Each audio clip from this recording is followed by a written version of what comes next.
ఆహా టీం నుంచి రాబోతున్న కంటెస్టెంట్ నిహారిక నువ్వు నువ్వు ఈ సాంగ్ కి ప్యారడీ వర్షన్ రాబోతుంది. So let's welcome her.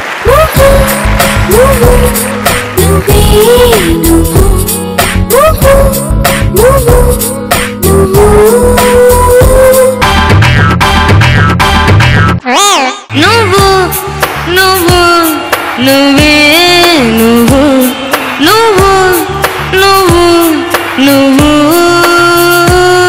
నువ్వు నువ్వు నువ్వే నువ్వు నువ్వు నువ్వు నువ్వు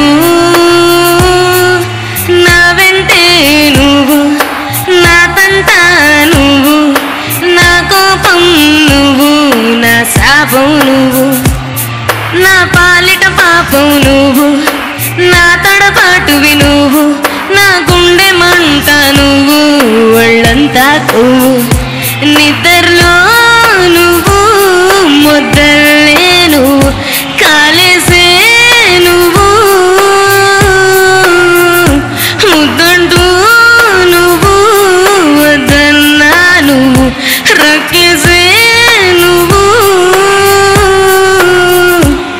నువ్వు నువ్వు నువ్వే నువ్వు నువ్వు నువ్వు నువ్వు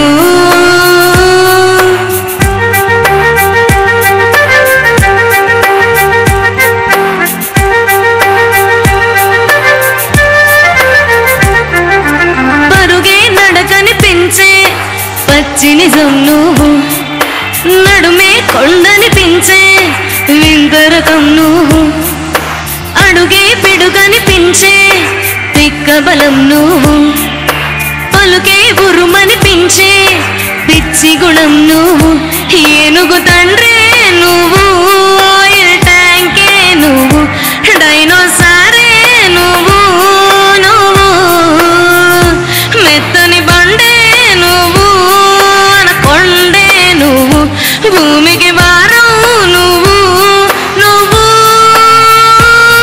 నువ్వు నువ్వు నువ్వే నువ్వు నువ్వు నువ్వు నువ్వు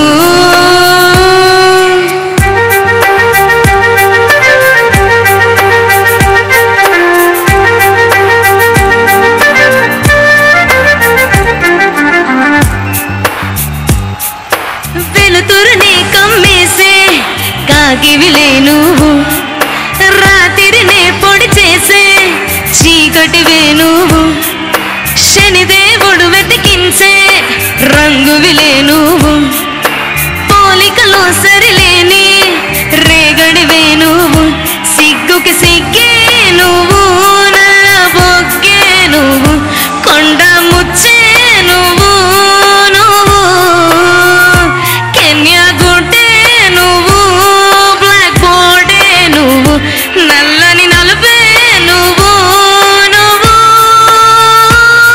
నువ్వు నువ్వు నువ్వే నువ్వు నువ్వు నువ్వు నువ్వు నిన్ను మేపేవాడెవడు బిల్ గేట్స్ అయినా కాడు నా కర్మక నేను మెడకు పడ్డా తాడు నేను చూసేవాడెవడు దరికొచ్చేవాడెవడు షాకే తగిలి కాకవ్వనోడు ఎవడు నాను ఏ నువ్వు నా గొయ్యే నువ్వు ఉరికొయ్యే నువ్వు నా గండం నువ్వు సుడిగుండం నువ్వు నా అంతం నువ్వు నువ్వు నువ్వు నువ్వే నువ్వు నువ్వు నువ్వు నువ్వు నువ్వు నువ్వు నువ్వే నువ్వు నువ్వు నువ్వు నువ్వు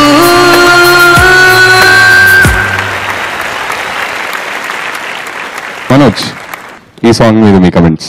చాలా ఇష్టమైన సాంగ్, చాలా బాగా చండాలంగా అయిన లిరిక్స్తో పాడారు. మీరు ఎంచుకున్న రాగం ఏంటి, పాడిన తాళం ఏంటి? నేనేదో ఎక్స్పెక్ట్ చేశా, మీరేదో లిరిక్స్తో పాడి. అండ్ చాలా బాగా పాడారు. ఏమంటారు, ఆ ఆశయం అంతా బాగా ఆ ట్యూన్లోనే ఇమిడిపోయేటట్టు బాగా పాడారు. ఇంతకీ నువ్వు అని ఎవరిని ఊహించుకుని పాడారు? అంత మా హస్బెండ్ అండి, లావాటి నల్లాటి హస్బెండ్. ఓకే, ఆ ఆశయం అంతా కనిపించింది. కెన్యా గుడ్డట. కెన్యా గుడ్డు. కెన్యా గుడ్డే నువ్వు, బ్లాక్ బోర్డే నువ్వు. Nice lyrics. Thank you. Thank you madam. ఈ కంఠస్వరం చాలా బాగుందమ్మా, థ్యాంక్ యూ సార్. చాలా చక్కగా పాడావు, థ్యాంక్ యూ. చాలా హాయిగా ఉంది నువ్వు పాడుతుంటే. మనోజ్, Yeah. ఇప్పుడు ఇక్కడ తిట్ల లెటర్ రాసింది, మీరు ఎప్పుడైనా లవ్ లెటర్ రాశారా? లేదు, లవ్ లెటర్ ఇంకా ఈ జనరేషన్ కూడా ఏం రాస్తాం? లవ్ SMS, లవ్ ఈమెయిల్, ఏం లేదండి. లవ్ కాల్ లేదు. యాక్చువల్గా ఒక ప్రపోజ్ కూడా. ప్రపోజ్ నేను చేయలేదు, ఇప్పుడు నాకు వచ్చినాయి. నీకు వచ్చాయి. యాక్చువల్గా చిన్నప్పటి నుంచి ఏంటంటే అబ్బాయిని ఎక్కువ కొట్టడం వల్ల క్లాస్లో అమ్మాయిల మీద ఫ్రస్ట్రేషన్ చాలా ఉండేది. అయితే ఒకసారి అందరూ నేను నోట్స్ నాయి తీసుకుంటూ ఉన్నప్పుడు ఏమైంది అంటే జూనియర్ లెక్చరర్ ఒకళ్ళు అమ్మాయిలతో మాట్లాడుతున్నారు. అయితే అబ్బాయిలు మాట్లాడుతుంటే వచ్చి కొట్టారనమాట. అదే టైంలో ప్రిన్సిపల్ వచ్చారు. నేను సార్ ఆయన చూడండి సార్, అమ్మాయిలు వాళ్ళ ఇంటి పేర్లు వాళ్ళ ఊర్లు ఇవన్నీ అడుగుతున్నారు, ఏం సార్ ఇది అబ్బాయిలు మాట్లాడుతూ కొడుతున్నారు అని. దెబ్బకి అమ్మాయిలు అంతా నాతో మాట్లాడటం మనిషారు. తర్వాత ఇంటర్లోనే అనుకుంటా, లైక్ ఒక అమ్మాయి ప్రపోజ్ చేసింది గోల్డ్ రింగ్ ఇచ్చి. తీసుకెళ్ళి ఆ ఫ్రస్ట్రేషన్లో ప్రిన్సిపల్ దగ్గర పెట్టాను. పాపం అమ్మాయిని కాలేజ్ కూడా మార్చి అమ్మాయిని అబ్బాయిని సెక్షన్ వేరువేరుగా చేసేసారు. కో ఎడ్యుకేషనల్ ఎడ్యుకేషన్. మీ ఒక్క పని వల్ల హోల్ కాలేజ్ అంత ఎఫెక్టివా? అంటే ఎప్పుడు దెబ్బలు పడుతూ ఉండేసరికి మా బ్యాచ్ లో చాలా మందికి ఆ ఫ్రస్ట్రేషన్. సో అలా చేస్తే ఇలా అవుతుందని ఎక్స్పెక్ట్ చేయలేదు. అలా జరిగింది. Thank you. సో దీన్ని బట్టి అర్థమైంది ఏంటంటే అబ్బాయిలు రెబెల్ గా ఉంటే ట్రబుల్లో పడతారు. So don't be rebel and don't get in to trouble.